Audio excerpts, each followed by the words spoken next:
Hello mga kasimple! It's me again at ikwento naman natin ang day 2 namin sa Japan. Ito guys, magang-maga kami nagising kayo, nagpicture-picture muna kami sa labas ng Airbnb na i-accommodation namin.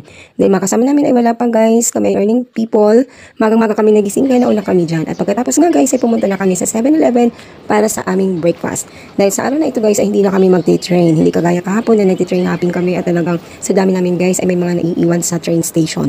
Kaya medyo nakakapagod yung experience namin kahapon. Kaya ngayon naman guys ay kami ay nag-rent na ng coaster dahil kami ay pupunta doon sa lugar kung saan makikita namin ang Mount Fuji.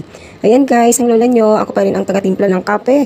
Kaya ngayon guys, bibili mo lang doon sa counter yung kape na gusto mong bilhin at pindot-pindutin mo na dyan sa machine at hindi ka nila bibigyan. Ikaw mismo ang mapindot-pindot din kung gusto mong makainom ng kape. Kaya yan ang lola nyo guys, bising-bisi sa paggawa ng kape sa mga kasama ko guys.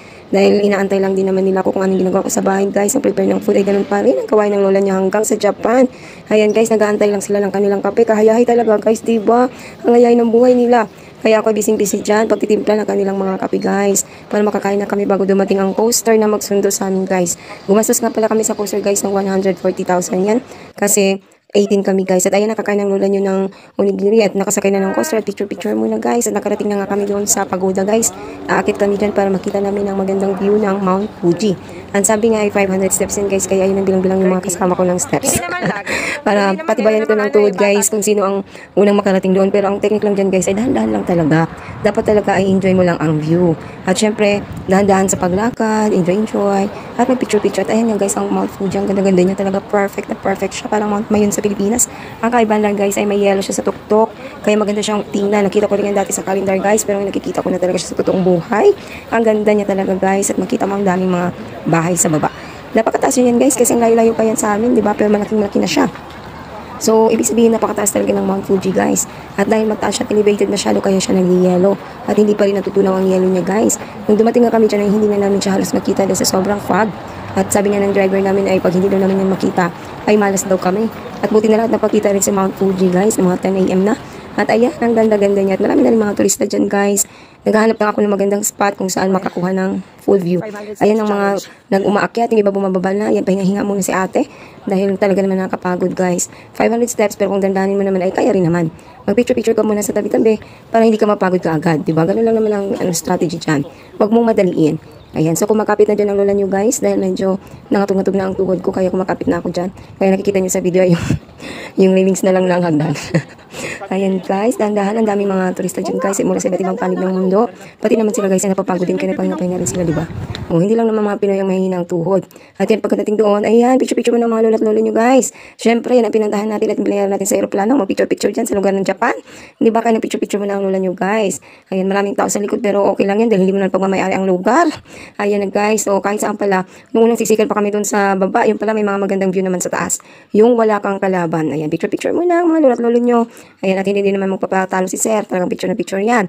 Ayan, kailangan namin kasi marating ang pagoda guys. Kaya naman pala pagoda ang tawag dyan guys. Sa temple na yan ay talagang pagkarating ka dyan. At ikaw ay pagod na pagod din. Kaya nga naman siya ay pagoda talaga. Diba?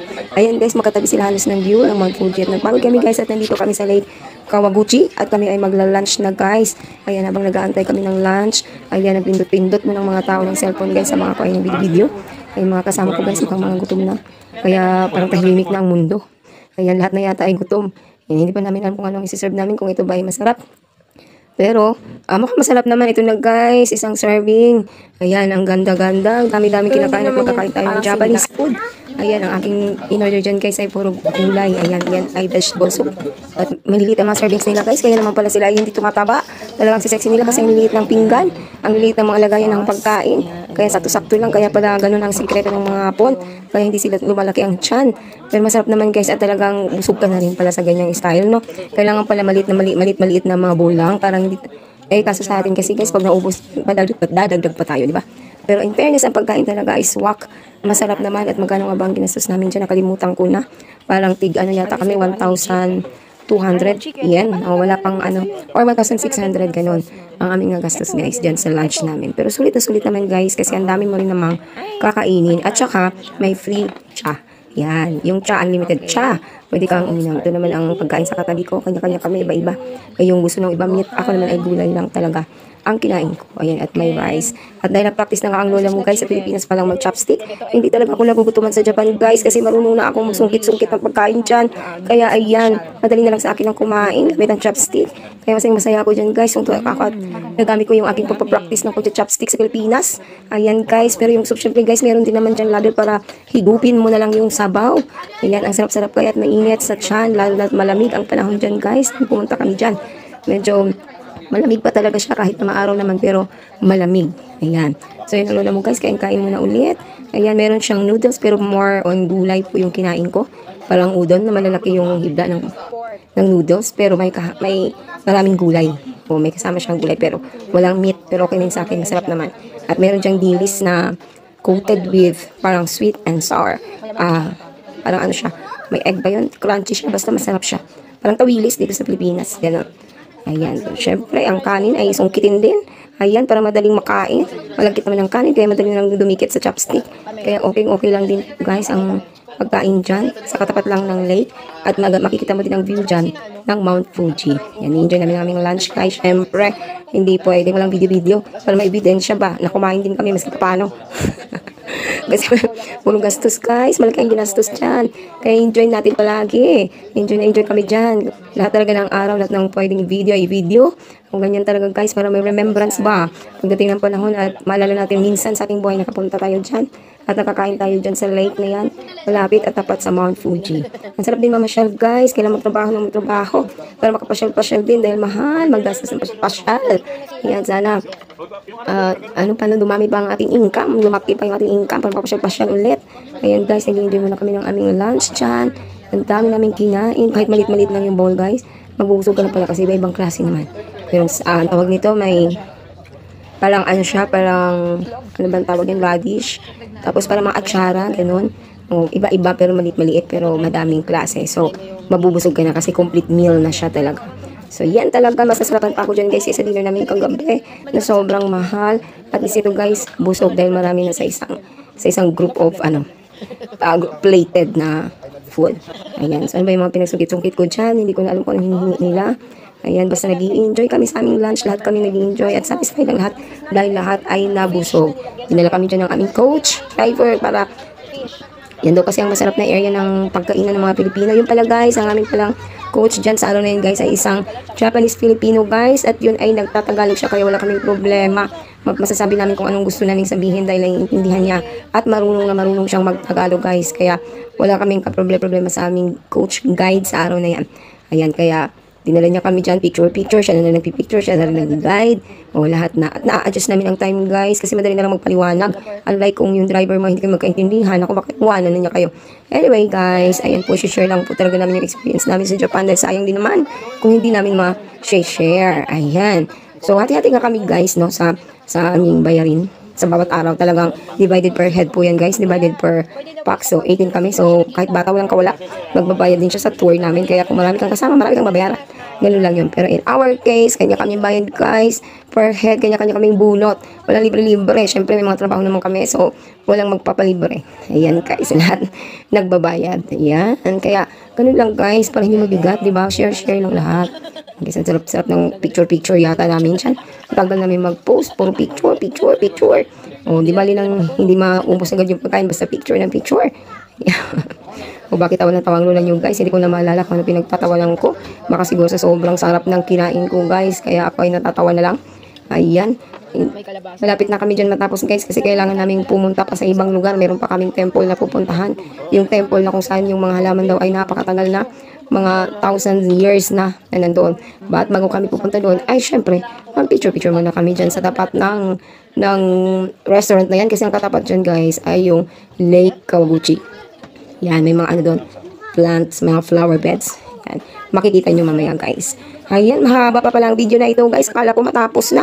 Masakit ng lalamunan ko sa kadadad. Hindi pa rin pala tapos itong kain-kain na video na ito. Anyway guys, ayan, sige lang, pagtsagaan na lang natin matapos kay sayang man din putulin yung video. Ayan guys, patapos na ang lola nyo. Walang sasayangin pagkain guys kasi mahal. Kailangan ubusin natin kung anong meron dyan.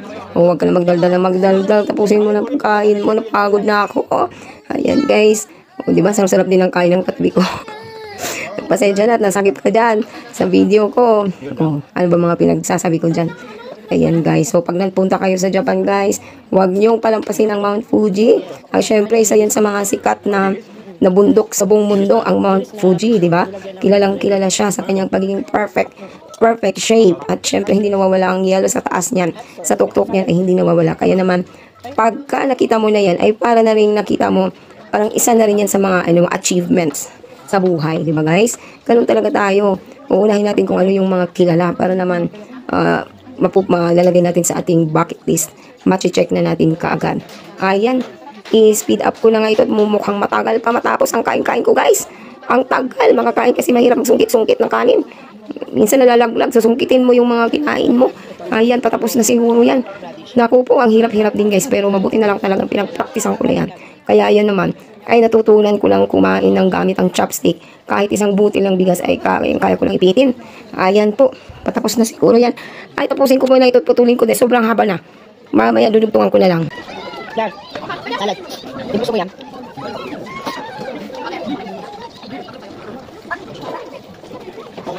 Kaya tayo lasa no?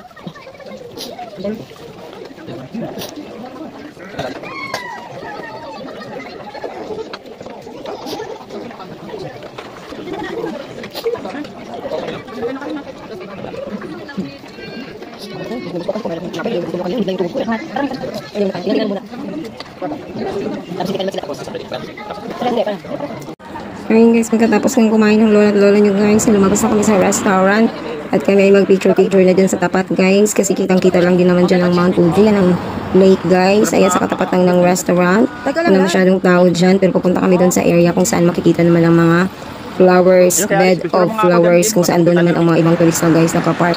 May mga maliliit pa dyan na kotse guys. Ano ba ang tawag dyan? Parang maliit lang sila na car, nagre-race sila dyan. Nagrerentahan yata yan, pero yung mga magaling at marunong lang ang pwedeng gumamit yan guys. At nandito na nga kami guys sa may mga bulaklakin guys. At makikita mo rin dyan yung Mount Fuji. Ayan, marami dyang mga, ano bang tawag dyan, lavender. Yan, maraming lavender dyan guys. Pero pag nasa full bloom sana yung mga bulaklak, mas maganda sana. Kaso katatapos lang ng kanilang winter guys, kaya kabubloom lang ng iba. At yung iba hindi pa rin talaga nag-fully bloom. Ayan, mabuti na lang at may nakita pa rin kami mga bulaklak, maliliit na bulaklak ng ganda-ganda. Kasi kapag maramihan yan, talagang bed of flowers talaga. At ang sarap ng hangin dyan at ang lamig talaga guys. Kaya naman ay doble-doble na nga ang suot ko. Kung hindi naman siya umuulan, may araw naman pero malamig pa rin.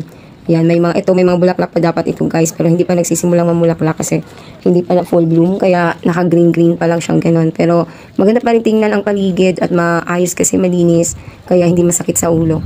Ayun guys, so maraming tao dyan, may mga nagla-live din na mga ibang mga vlogger at may live camera din dyan guys mismo sa lugar. Kaya ayun, nasagip pa nga yata kami, kaya nakita namin yung mga sarili namin sa YouTube. Ayan guys, picture pa rin dyan. Syempre ano bang gagawin natin kung di mag-picture talaga at namnamin ang kagandahan ng paligid. Ang daming mga bulaklak, may cafe din dyan guys, pero since galing lang kaming mag-lunch ay hindi na nga kami pumasok sa cafe, baka naman ay masobrahan naman kami sa kabusugan guys, kaya ini-enjoy na lang namin ang view at ang paligid at ang mga bulaklak dyan guys, ini-enjoy na lang namin at kami ay picture na lang talaga ang aming ginagawa dyan guys. Siyempre, samantalahin natin mag-picture kahit wala na tayong pera guys. Basta marami tayong may uwing pictures. Siyempre guys, memory of a lifetime yan guys. Ang pagpunta-punta natin kung saan natin gustong pumunta. At pinaghihirapan din natin yan guys. Dahil ang hirap kumuha ng visa. Kaya naman i-enjoy na lang talaga natin ng todo ang ating pamamasyal dyan sa Japan. Ayan kami guys, nakarating na kami sa isang temple. Nakalimutan ko ang pangalan guys, pero maraming puno dyan. Sobrang laki-laki ng puno at ang lamig. Sobra dyan guys. Hindi na kami pumasok dun sa pinakalooban dahil yan naman ay kanilang bahay-sambahan. Pagkatapos guys ay pumunta na nga kami sa Gotembo, yung premium outlet kung saan makabili ka talaga ng mga murang branded items. At nakabili nga kami dun guys ng 3 Nike na shoes at isang Nike na sweater, at yun ay binayaran lang namin guys ay 5,000 plus, kaya sobrang mura talaga guys. Kaya it's a win-win talaga today guys. Ang araw na ito ay isang win talaga para sa amin dahil marami kaming na pasyalan at hindi kami masyadong napagod at nakamura pa kami sa premium outlet. At yan lang guys ang aming day 2 sa Japan. See you again next video. Bye!